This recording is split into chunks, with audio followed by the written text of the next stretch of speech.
La revista El Doctor en Casa presenta su programa El Doctor en Casa TV.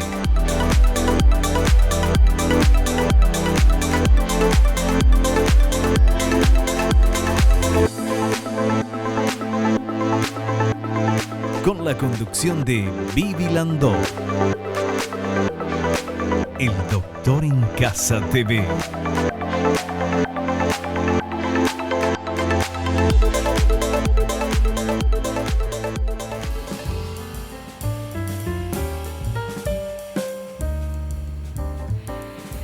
Muy bien, y ya estamos con nuestro invitado, el querido doctor Julio Recalde, pero antes te voy a leer rápidamente su extenso currículum. Es doctor en Medicina y Cirugía, egresado de la Facultad de Ciencias Médicas de la Universidad Nacional de Asunción, residente de la especialidad de Cirugía General en el Hospital del Cáncer y Quemado, profesor doctor Manuel Riveros, residente en la especialidad de Cirugía Plástica en el Hospital de Clínicas de Porto Alegre, Brasil, de la Universidad Federal de Río Grande do Sul, trayectoria como cirujano plástico e instructor de posgrado nombrado por la Facultad de Ciencias Médicas de la UNA y director médico de Operación Sonrisa Paraguay. Y lo más importante, amigo de la casa y del doctor en casa. ¿Qué tal, Doc? Bienvenido al programa. ¿Cómo estás? Muy bien, muchísimas gracias, Vivi. Un placer estar aquí.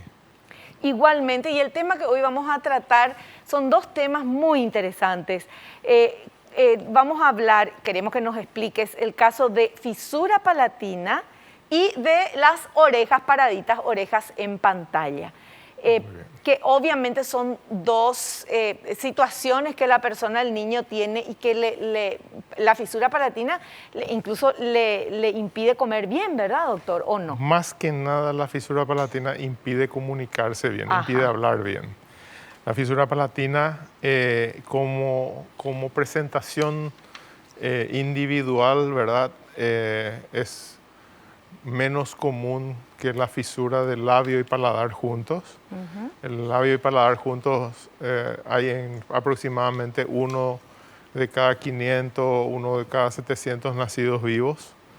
Y la fisura palatina se presenta en 1 de cada 1500 nacidos vivos. Fisura palatina sola se presenta más en mujeres y la fisura del labio y paladar juntos se presenta más en varones. Yo pensé que el famoso que conocemos, labio leporino, ¿verdad? Que es el labio que está cortado. Pensaba que eso ya sí o sí tenía también el paladar cortado. Y ahora resulta que puede tener el paladar y los labios bien. Claro, las fisuras, ¿verdad? El labio hendido o fisurado y el paladar hendido o fisurado, ¿verdad? Lo correcto es llamarlo así porque el labio leporino quiere decir labio de liebre. Ah, ya. Entonces es hay que dejar de hablar de esa manera. Que está un poquito en desuso, ¿verdad? Pero el labio hendido o fisurado y el paladar hendido o fisurado pueden presentarse juntos o por separado. La presentación del paladar en su mayor frecuencia fisurado se asocia al labio leporino, al labio fisurado, y la menor presentación de la fisura del paladar es lo que se llama la úvula bífida, que es la campanilla, que en vez de ser una sola se presenta como dos que están medio separaditas. Esa es la forma de presentación, ¿verdad? El tema con la... ¿Cómo es el paladar de la persona que tiene fisurado? ¿Llega a eso que me decías hasta la campanilla? Sí. Bueno, vamos a decir así. El paladar tiene dos partes. Ajá. Una parte anterior que es de hueso. Sí. Y una parte posterior que es de músculo. Sí. ¿Verdad? Cubiertos por la mucosa. La parte posterior es móvil y tiene la función de cerrar el paso del aire que viene desde los pulmones y a través de la tráquea, que impide el paso de ese aire hacia la nariz. Sí. Entonces, al cerrar en forma normal, vos podés decir papá, tatá, capitán, ¿verdad? Son las palabras que salen por la boca. Sí. Pero si tenés un problema de paso de aire, entonces normalmente es decir papá y es Ah, ya. Y como la mayoría en la mayoría de los idiomas la palabra mamá es nasal, Sí. entonces no hay problema de decir mamá. Pero en la mayoría de los idiomas también papá es vocal, es oral, entonces tiene que salir por la boca. Ahí ya empiezan los primeros problemas en el matrimonio, porque sabe decir mamá pero no sabe decir papá. Sí. Aparte suele haber en los primeros meses, suele haber una dificultad en la alimentación porque el chico no puede hacer una succión completa, ¿verdad? No puede cerrar completamente el paso de aire y hacer que toda esa fuerza de succión vaya por la boca, sino que cada vez que cierra la boca para succionar, le entra aire por la nariz y eso hace que su fuerza de succión sea menor. Entonces, en esos casos lo que nosotros hacemos es cambiamos la posición de alimentación. La mayoría de los niños, viste que vos le agarra a la mamá, le acuesta acá en el brazo, Sí. le pone debajo del pecho Y ahí la mama. criatura mama, ¿verdad? En estos casos, cuando el chico es fisurado, la posición tiene que ser mucho más vertical y es pecho con pecho, Ya. ¿verdad? Y entonces ahí la criatura se puede alimentar con el pecho materno con más dificultad porque se cansa más rápido. Pero no se atraganta pero y no se atraganta, puede claro, tragar. Claro, y también en los casos de las mamás que no tienen leche, pueden agarrar la mamadera y solamente por el declive va cayendo la leche, Ya. pero siempre en una posición de esa. Perfecto. La dificultad principal de un chico con fisura palatina, especialmente los que tienen fisura palatina aislada, es que cuando duermen también hay que ponerles en posición diferente. Tienen que estar con el vientre hacia abajo, O sea, boca abajo. boca abajo, porque la lengua muchas veces al dormir y en la relajación se va y entra en una fisura y produce una obstrucción, un taponamiento respiratorio. Y eso, para que los padres se den cuenta, muchas veces es muy difícil. Entonces, ese tapón respiratorio puede producir una hipoxia, es decir, una disminución de la oxigenación. Esa disminución de la oxigenación puede producir daño cerebral y el daño cerebral es irreversible. Entonces es súper importante en ese tiempo que los padres acudan a un especialista, y un especialista no soy solamente yo, normalmente es un equipo el que trabaja con los chicos con fisuras, ¿verdad? Fonoaudiólogo, nutricionista, odontólogos, porque a veces necesitamos colocar una plaquita en el paladar. Y todo ese equipo normalmente se va haciendo cargo de orientar a los padres en principio y orientar el tratamiento después. Doctor, si un niño ya nace con el paladar fisurado o el labio, ¿en cuánto tiempo se le puede operar? ¿Ustedes prefieren que crezca un poquito más para operarle? ¿Cuál es la edad ideal? Lo que nosotros recomendamos siempre es, especialmente a nivel de la Fundación Operación Sonrisa, ¿verdad? Es a partir de los 6 meses se opera el labio fisurado y a partir del año de edad se opera el paladar fisurado. A nivel vamos a decir, a nivel privado, cuando nos toca un paciente a nivel privado, podemos operar ese labio, podemos operar antes. Pero el paladar normalmente preferimos operarlo a los 6 meses al año de edad el paladar, porque primero no se pierde nada en esperar, es mucho más segura la cirugía, se ve mucho más lo que se está tocando, ¿verdad? Porque tenemos que estar operando dentro de la boca. Claro. En el caso del labio sí es más fácil porque estás operando afuera. Y normalmente los pacientes que llegan al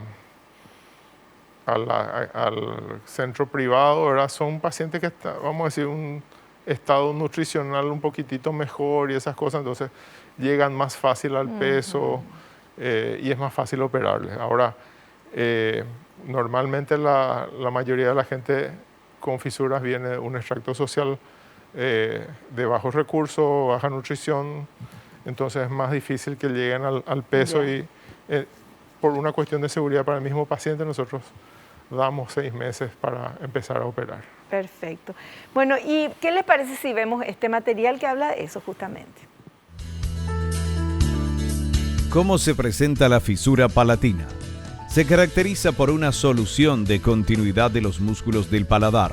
En su gran mayoría es una fisura del paladar bien evidente y de fácil diagnóstico, pero puede presentarse como un paladar aparentemente sano que con los años se va haciendo evidente más que nada por los problemas al hablar. El trabajo de los músculos del paladar blando y campanilla consiste en desviar el paso del aire a la nariz o a la boca de acuerdo al sonido. Cuando hay una fisura, resulta imposible desviar los sonidos hacia la boca, por lo que estos son nasales.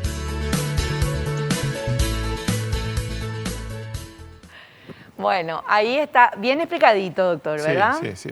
La explicación es muy buena. La articulación de la voz es la que se hace gracias al paladar. Entonces, la presencia de una fisura palatina altera toda esa fonación, como nosotros le llamamos. Y nuestro trabajo consiste en reposicionar los músculos al lugar donde deben estar, ¿verdad? Porque los músculos en el fisurado están, vamos a decir, en esta posición en sentido anteroposterior, ¿verdad? Y nosotros les colocamos en esta forma, como para que haga una cincha. Claro. Y en su movimiento hace un golpeteo contra la pared posterior de la faringe y cierra completamente. Ese es el trabajo que tiene que hacer el paladar funcionando correctamente, y eso es lo que buscamos con la cirugía. ¿Es una cirugía complicada, doctor? Normalmente no es complicada, está sujeta a complicaciones en el sentido de que es muy fácil, especialmente en los primeros días de postoperatorio, que se rompa algo, que se suelte algún puntito, porque son cositas muy delicadas. Es por eso que también esperamos al año de edad para operar. Y entonces, de por sí, si el paciente no tiene ninguna otra afección, si no está con tos, catarro, fiebre, no cursa ninguna infección concomitante o no tiene algún otro problema, no suele haber inconvenientes. Tal así que, vamos a decir, el porcentaje de complicaciones es mínimo. Mínimo, ha de ser un 5% más o menos en general, ¿verdad? Perfecto. Bueno, vemos este siguiente material que habla del diagnóstico. Diagnóstico de la fisura palatina. Los casos asociados al labio leporino y fisura palatina son de fácil diagnóstico desde el nacimiento, pero los casos donde la fisura no es tan aparente pueden aparecer luego de una cirugía de amígdalas o también en la adolescencia cuando los huesos de la cara van completando su crecimiento. Exacto. El diagnóstico, como lo dice, ¿verdad?, es muy claro cuando hay una fisura del labio asociada, y es más complejo cuando hay una fisura que se llama submucosa, que es la más compleja de todas, donde todo aparenta estar en su lugar, pero el paciente de repente a los 5, a los 7 o después de una cirugía de amígdala y adenoides empieza a empeorar su forma de hablar. Y había sido en esos casos que los músculos no están funcionando completamente y la criatura podía hablar porque esas glándulas, esos procesos linfáticos estaban muy agrandados, entonces ocupaban mucho espacio y podía trabajar bien. En el momento que vos le sacás la amígdala y adenoides, se queda un espacio más grande y ahí se hace notorio eso. También hay casos más raros en los cuales, sin ningún motivo aparente, de repente un día empieza a tener dificultades para hablar y ahí se le considera que es porque empieza un crecimiento óseo que es más rápido que lo que el paladar puede compensar, ¿verdad? Entonces, en esos casos, ahí se hace el diagnóstico de una fisura submucosa ya más tardío, pero el paciente por lo general sabe hablar bien. Lo único que hay que hacer es corregir esos músculos, ¿verdad? Doctor, usted que está en Operación Sonrisa, que hacen tanto bien a la gente, ¿puede hablarnos un poquito de Operación Sonrisa? ¿Dirigido a quiénes? ¿Se paga algo? ¿Cómo se hacen las operaciones? ¿Y dónde tiene que ir la gente? Bueno, la Fundación Operación Sonrisa es una entidad que está formada por voluntarios paraguayos Nuestro medio, normalmente nosotros tenemos especialistas en todas las áreas para cubrir las necesidades de nuestros pacientes. Atendemos los chicos, ¿verdad? A partir de su nacimiento, o inclusive hay veces que los padres ven en una ecografía ya que el chico tiene una fisura y ya se acercan y empiezan a recibir la atención por parte de nuestro equipo, ¿verdad? Atendemos en prácticamente todos los aspectos del niño, ¿verdad? Desde la parte la parte psicológica, asistencia social, la parte nutricional, la parte de fonoaudiología, odontología, cirugía plástica y otorrinolaringología también. Entonces estamos cubriendo prácticamente toda la gama de necesidades del paciente, y ese es el objetivo de la fundación, ¿verdad? Las atenciones son gratuitas. En algunos casos, cuando hay una necesidad de algún estudio o alguna cosa muy especializada de la cual nosotros no disponemos, entonces inclusive a veces conseguimos que sea un costo social y ahí el paciente tendría que pagar, pero en la fundación todo el tratamiento es gratuito. Fantástico. ¿Y dónde queda la fundación o cómo la gente puede acercar? La fundación tiene una página, no tengo el número a disposición, ¿verdad? Pero tiene una página en Facebook que es Operación Sonrisa Paraguay, y en Instagram también. Y ahí están todos los datos. Y ahí están todos los datos, están los números de teléfono a los cuales los pacientes pueden llamar. Estamos cerca de lo que en Fernando de la Mora, a una cuadra de Santa Teresa. No recuerdo el nombre lastimosamente, ¿verdad? Pero y ahí se atiende de lunes a viernes. Normalmente en este momento de pandemia se atiende por agendamiento, entonces es mejor llamar antes de irse. No hay ninguna, o por lo menos en el 99% de los casos, no hay urgencia en acudir porque nació hoy mi hijo con fisura. Es muy difícil que le vaya a pasar algo grave de hoy a mañana, entonces normalmente primero se hacen todos los estudios del chico, porque siempre que hay una malformación congénita hay que buscar otras y descartar otras. Por ahí si hay algún problema cardíaco, mejor tratar lo cardíaco primero y después recién, porque nosotros no vamos a operar un chico que tiene posibilidades de complicarse. Entonces es importante que los padres sepan que la atención la van a recibir más pronto, más tarde, pero nosotros estamos ahí y ellos tienen que irse con tranquilidad junto a nosotros. Perfecto, súper claro. Una hermosa obra que están haciendo, ayudando a tanta gente. Hacemos un pequeño corte y volvemos ya.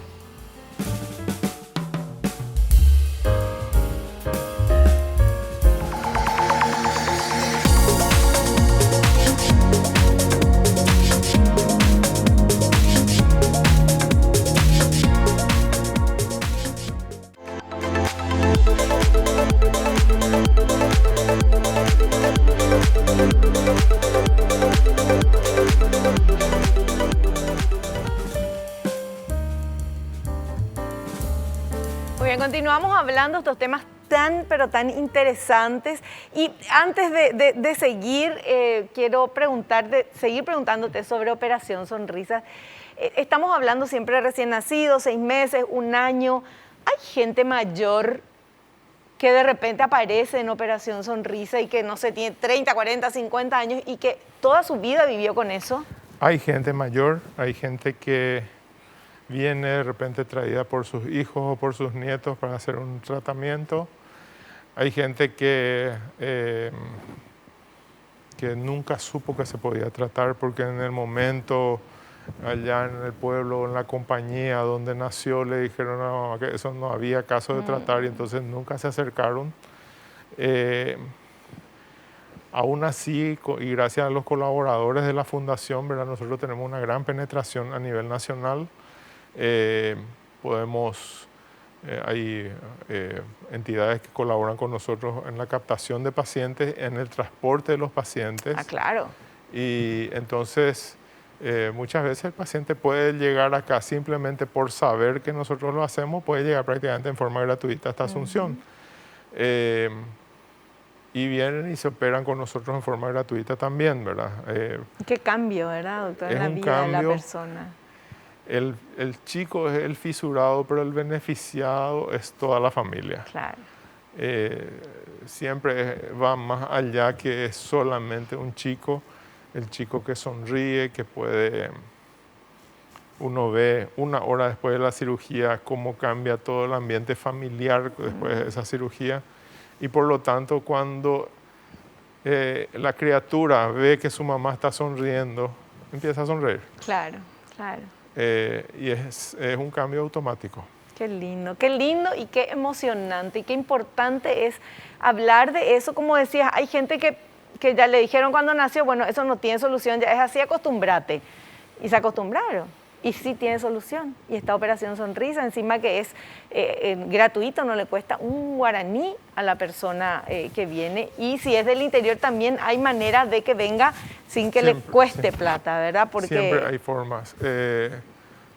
Como te digo, hay entidades colaboradoras nacionales, ¿verdad? Nosotros tenemos muchas empresas y personas a nivel nacional que colaboran con nosotros aportando cada uno en su rubro algo que facilita, ¿verdad? Por supuesto que también tenemos apoyo a nivel internacional. Trabajamos con materiales de primera que nos envían desde los Estados Unidos.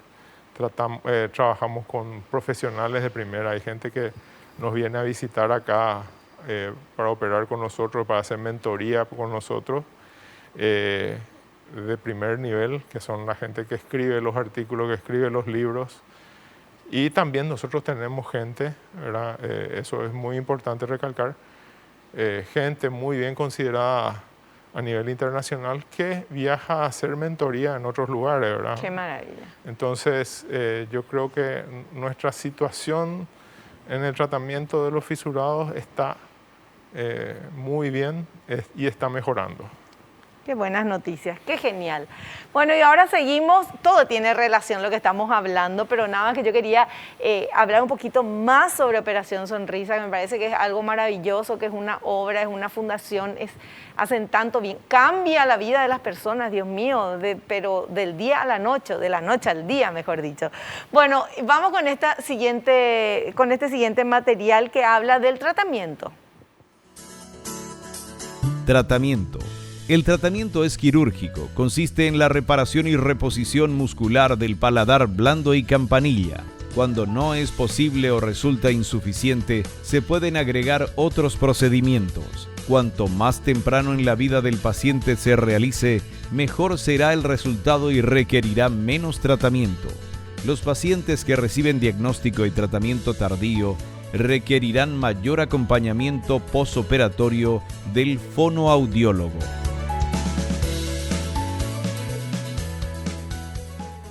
Muy bien. Nosotros, como habíamos hablado, operamos la fisura palatina a partir del primer año de vida.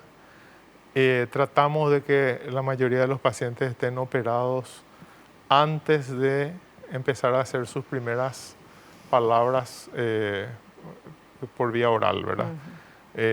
Las palabras nasales, como sabemos, normalmente a partir de los 8 o 10 meses el paciente empieza a decir mamá, pero las palabras con P normalmente suelen salir a partir del año y medio más o menos. Entonces tratamos de que los chicos estén operados antes de esa edad y estamos inclusive tratando de acercar la cirugía a gente de mayor edad, porque una de las cosas que hemos notado con el tiempo que estamos trabajando es que hay mucha gente de más de 20, de más de 30 años que no ha sido operada nunca.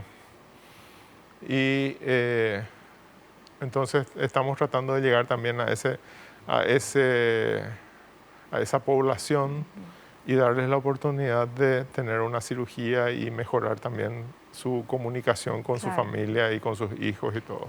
Y en el caso de una persona grande de 20 años, 25 años o más que se opera, después de operarse, ¿las palabras le salen bien o tiene que otra vez practicar para tener? Se tiene que practicar muchísimo. Ajá. Y requiere mucha paciencia. Te voy a hacer una analogía. Sí.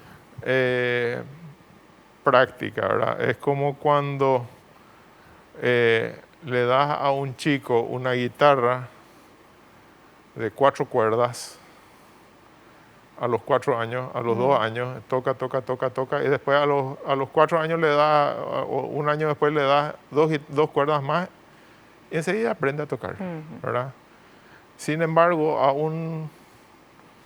a mí me das una guitarra de 4 cuerdas y aprendo a tocar, y me das 2 cuerdas más después de 2 años, y probablemente voy a seguir tocando igual de mal. Ah, ya.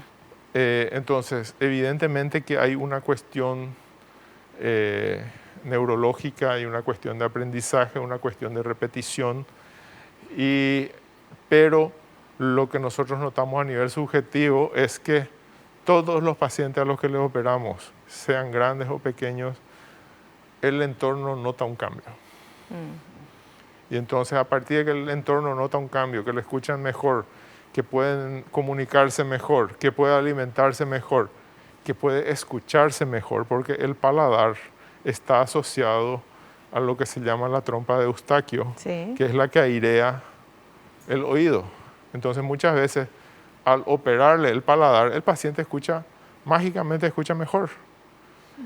Y tenemos que pensar que nosotros hablamos por repetición. Nosotros aprendemos a hablar por repetición.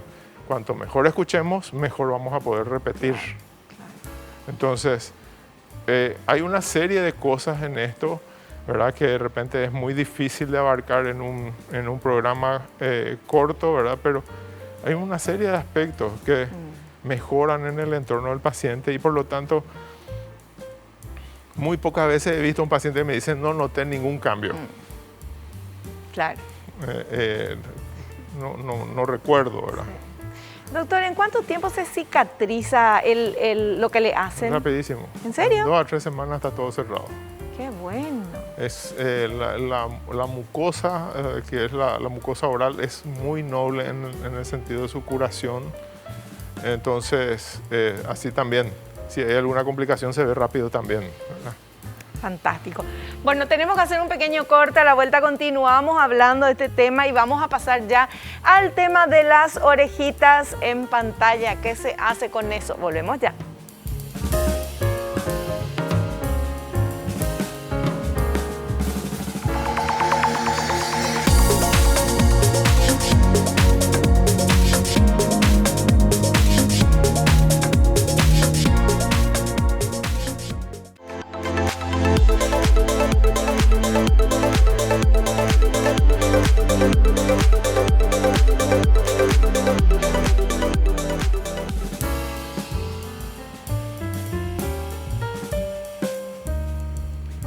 Y ahora pasamos al tema de orejas en pantalla. ¿Qué hace que de repente, eso es genético, es hereditario? Hay familias ya que todos tienen las orejas así paraditas. ¿Cómo es? Sí, hay una cuestión familiar, ¿verdad? Hay una cuestión familiar y hay una cuestión genética. Se considera inclusive desde el punto de vista, a pesar de que es un tema estético propiamente, no hay demasiado problema con eso, ¿verdad? Una cuestión estética, pero desde el punto de vista médico se considera una malformación congénita. Se considera una malformación congénita asociada a malformaciones de la mandíbula, de la oreja, de la órbita y todo eso. Entonces, está dentro de una gama más grande de malformaciones congénitas. Pero en general consiste en que el ángulo entre la oreja y la cabeza es de más de 45 grados, ¿verdad? Entonces, la oreja protruye, sale para afuera. Esa protrusión puede ser de tipo, ¿cómo te voy a decir? Que solamente la parte alta de la oreja sale para afuera, o que toda la oreja en su conjunto. Sí. Entonces,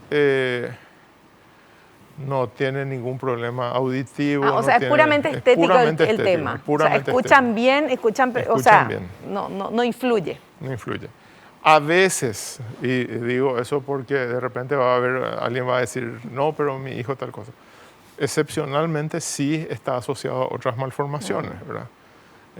Entonces, siempre cada caso es un caso, cada persona, cada paciente hay que examinarla, hay que ver, hay que señalar, porque de repente vienen y resulta que tienen la mandíbula un poquito más chica o tiene alguna cosita que uno puede ir diferenciando, ¿verdad? A veces inclusive hay oreja en pantalla y tienen un pequeño lunarcito en el frente, ¿verdad? Casi siempre eso está asociado, tiene el papá, el abuelo, El lunar. el lunarcito ese. Y ese lunar no es un lunar común, es un cartílago que sale fuera de lugar. No me digas. Sí, y entonces hay que examinar, ¿verdad? Ay. Hay que ver. De todas maneras, la resolución de una oreja en pantalla es relativamente sencilla, hay diferentes técnicas. Por supuesto que una de las formas de tratamiento cuando el paciente nace recién y dentro del primer mes es pegar esa oreja. Y entonces se habla, y hay buenos trabajos al respecto, de que gracias a las hormonas maternas que siguen circulando, ese cartílago se puede moldear y quedarse en la forma que uno quiere. ¿Y se le pega con qué? Se le puede pegar con cinta o inclusive se pone una vincha. Entonces la oreja se queda en su lugar, pero tiene que ser dentro del primer mes. ¿Pero es hereditario? Puede ser hereditario. Yo conozco familias que sí son y conozco casos esporádicos, ¿verdad? Ya. Y normalmente no son iguales las dos orejas. Siempre hay una oreja que sale más, una oreja que sale menos. Perfecto.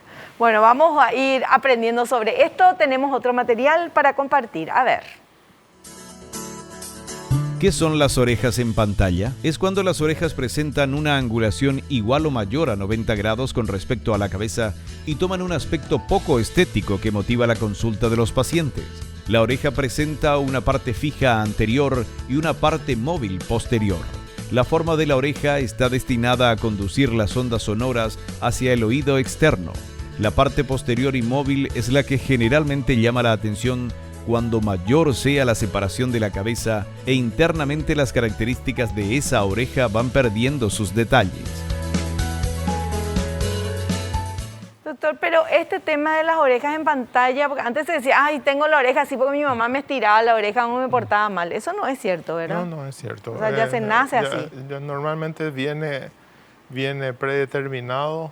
El paciente tiene muchas veces en ciertas culturas es motivo de bullying.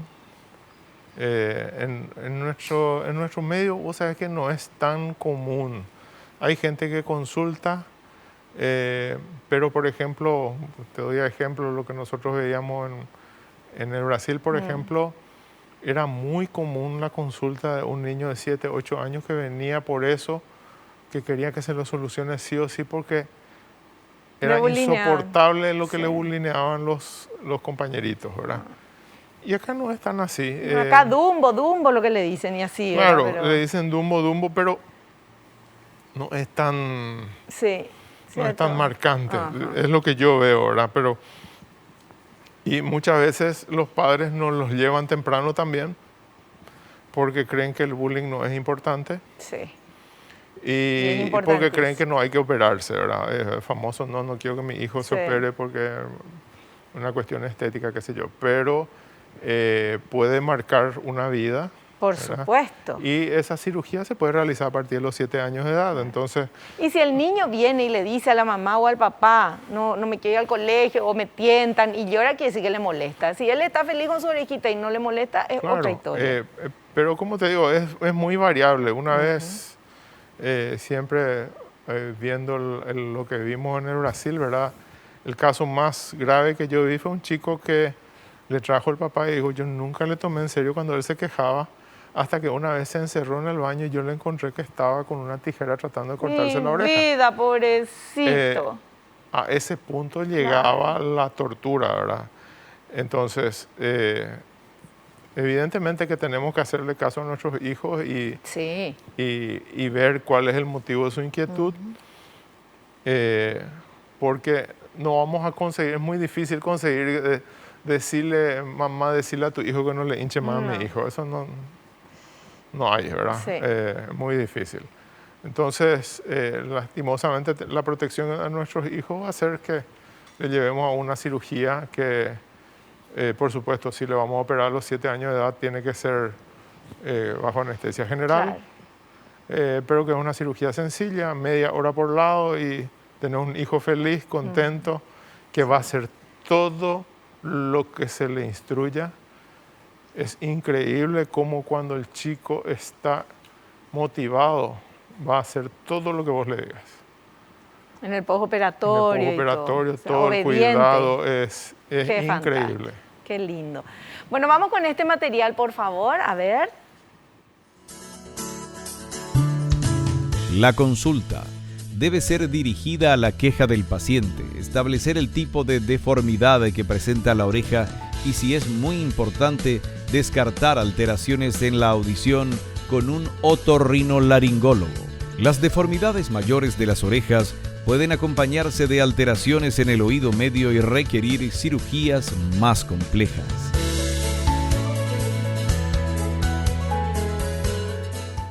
Exacto. La consulta es súper importante. Es importante dejar hablar al paciente, que el paciente te diga. A veces, ¿verdad?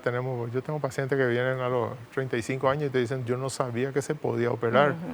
O inclusive pacientes que vienen por otro motivo y yo de repente les miro y veo que están escondiendo la oreja permanentemente, están poniéndose el pelo así. Le digo, ¿qué pasa con tu oreja? Y te dicen, no, es que esto, no importa eso, ¿verdad? Bueno, se puede operar cuando vos quieras, eso se puede arreglar. ¿En serio? O sea, hay un desconocimiento. Y hay una idea de que, también hay una idea de que cualquier cirugía estética es muy cara y cualquier cosa. Entonces, lastimosamente para nosotros, ¿verdad? No es tan caro lo que hacemos acá. Pero se puede tratar y los resultados son agradables. Inclusive yo he tratado gente que se había operado, tuvo complicaciones, se volvieron a romper las cosas y volvió a necesitar cirugía. Y me dicen, vale la pena. Claro. Entonces, yo creo que es cuestión de consultar, de decir cuáles son las dudas del paciente y ahí vemos qué le podemos ofrecer. Perfecto. Bueno, y ahora vamos con este material que habla del procedimiento quirúrgico. ¿Cómo se hace? Procedimiento quirúrgico. El ángulo abierto de la oreja puede deberse a un exceso de cartílago de la concha auricular, de falta de pliegue del antehélix o ambos, lo cual ocurre generalmente. La cirugía consiste en retirar parte del exceso de cartílago, crear un nuevo pliegue, fijar el cartílago al hueso mastoideos o todas las citadas juntas, previa retirada de piel de la parte posterior de la oreja. La cicatriz normalmente queda escondida y pocas veces presenta complicaciones. Exacto. ¿Y cómo cambia, doctor? Cambia, es que cambia. Por eso es tan lindo ver el tema de la foto de los niños, porque en ellos sí se nota ese cambio en la actitud inclusive, con pocas cicatrices, con poco daño, con pocas complicaciones, entonces se puede tener un resultado interesante. Yo prefiero siempre, así como dice el esquema, ¿verdad? Un tratamiento por vía posterior, detrás de la oreja, entonces la cicatriz se queda escondida y todo eso. Hay técnicas para hacer la cirugía por la parte delantera. Justamente tengo colegas que están presentando trabajo al respecto, ¿verdad? Pero yo prefiero hacerlo por la vía posterior, entonces podemos tocar cada estructura que necesitamos en forma puntual. Fantástico. Bueno, tenemos que hacer un pequeño corte. A la vuelta creo que tenemos algún material más y las preguntas de ustedes. Volvemos ya.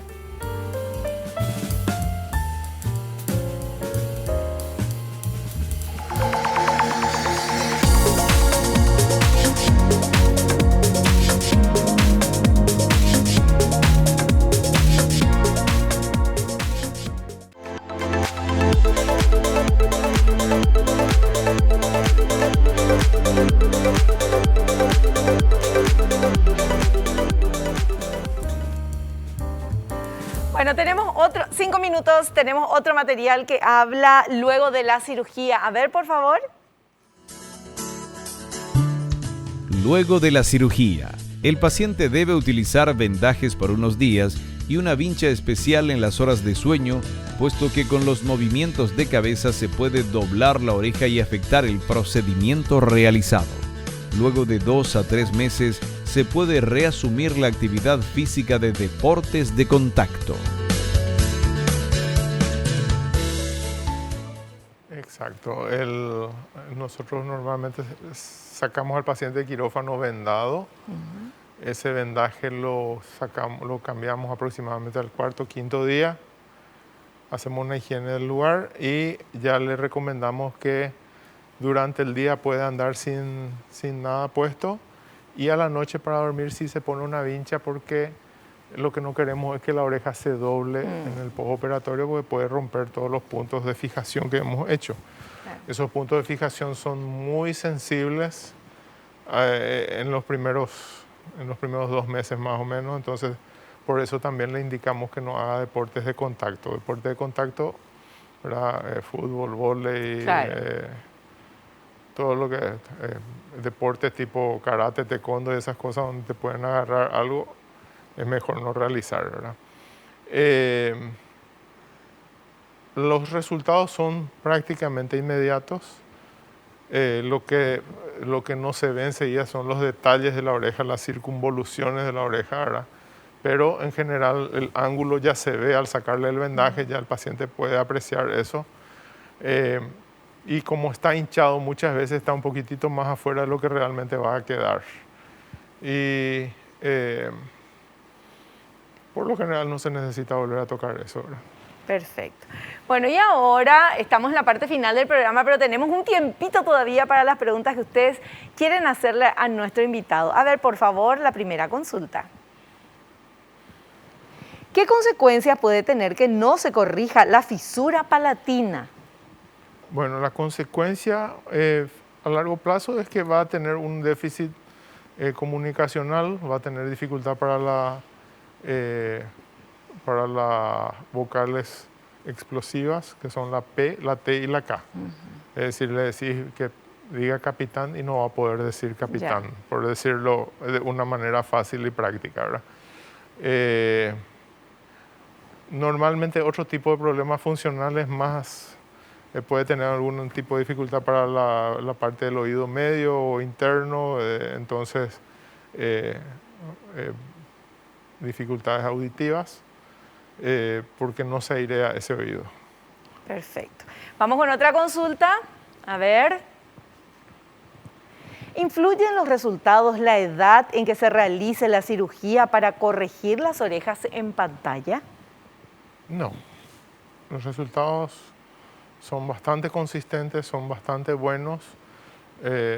Lo que sí se recomienda es que se opere a partir de los 7 años de edad, porque es más o menos el tiempo en que la oreja ya adquiere su tamaño definitivo.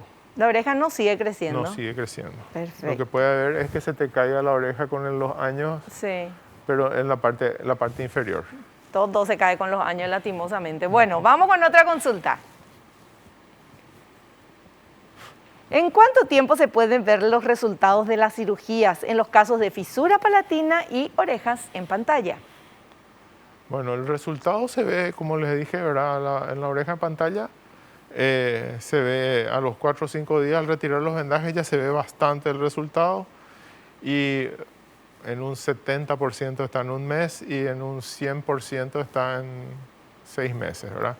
En la fisura palatina los resultados son también inmediatos, especialmente en lo que se ve, ¿verdad? Por supuesto, como vamos a considerar que el 90% de los chicos de los que se operan de fisura palatina tienen 1 año, recién el resultado final vamos a ver cuando hablen a los 4 o 5 años, cuando tengan el desarrollo completo de la fonación. Perfecto. Bueno, súper claro, como siempre, nuestro profe, ya le decimos nosotros, porque nos enseña cada vez que viene. Gracias, Doc. Te esperamos en un próximo programa. Muchísimas gracias y cuando gusten. Muchas gracias y felicitaciones a toda la gente maravillosa de Operación Sonrisa. Muchas gracias, será transmitida la felicitación. Nos despedimos hasta el próximo programa. No te olvides, naciste para ser feliz, no te conformes con menos. Chao, chao.